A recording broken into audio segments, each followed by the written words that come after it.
दोस्तों, ये कहानी एक छोटे से गांव की है जहां भगवान ने इंसानों की उनकी अच्छाई और बुराई का मूल्यांकन करने का निर्णय लेते हैं। तो एक बार की बात होती है, एक बार भगवान ने इंसानों की सच्चाई को परखने के लिए खुद को एक साधारण भिखारी के रूप में बदल दिया। वे एक बूढ़े भिखारी के रूप में गांव के एक मुख्य मार्ग पर जैसे सभी भिखारी बैठते हैं उस तरह से बैठ गए और भीख मांगने का काम स्टार्ट कर दिए।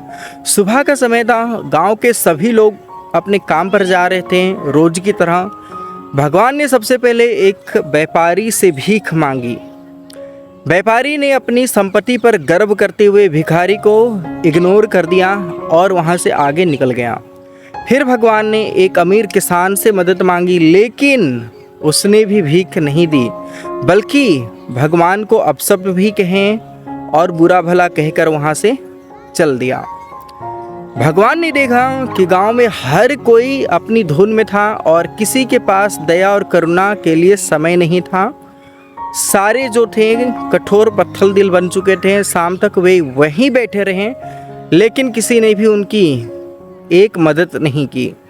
तभी एक गरीब मजदूर वहाँ से गुजर रहा था। उसके पास खुद के लिए भी पर्याप्त भोजन और पैसे नहीं थे, लेकिन जब उसने भिखारी को देखा तो उसका दिल जो है वो पिघल गया। दोस्तों, उसने अपने छोटे से खाने के पैकेट को निकाला जो उसके बटुए के अंदर था और भिखारी को दे दिए। दोस्तों, ये सब देखकर भगवान ने उस गरीब मजदूर को आशीर्वाद दिया और अपनी असली पहचान बताई।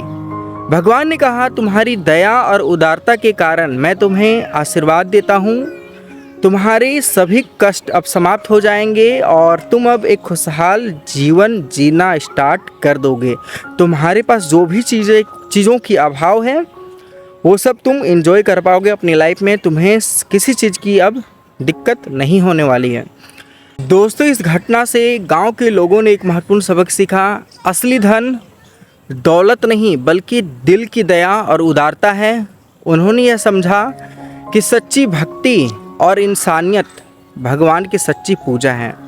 तो हमें हमेशा सही डायरेक्शन में कार्य करना चाहिए। अपनी अंदर की उदारता और जो इंसानियत है उसे हमें नहीं भूलना चाहिए। दोस्तों, इस कहानी से हमें यही शिक्षा मिलती है कि हमें हमेशा दयालु और उदार होना चाहिए, क्योंकि असली भगवान हमारे अंदर ही हैं और हमें इसे स्वच्छ रखना चाहिए अपने काइंड नेचर से।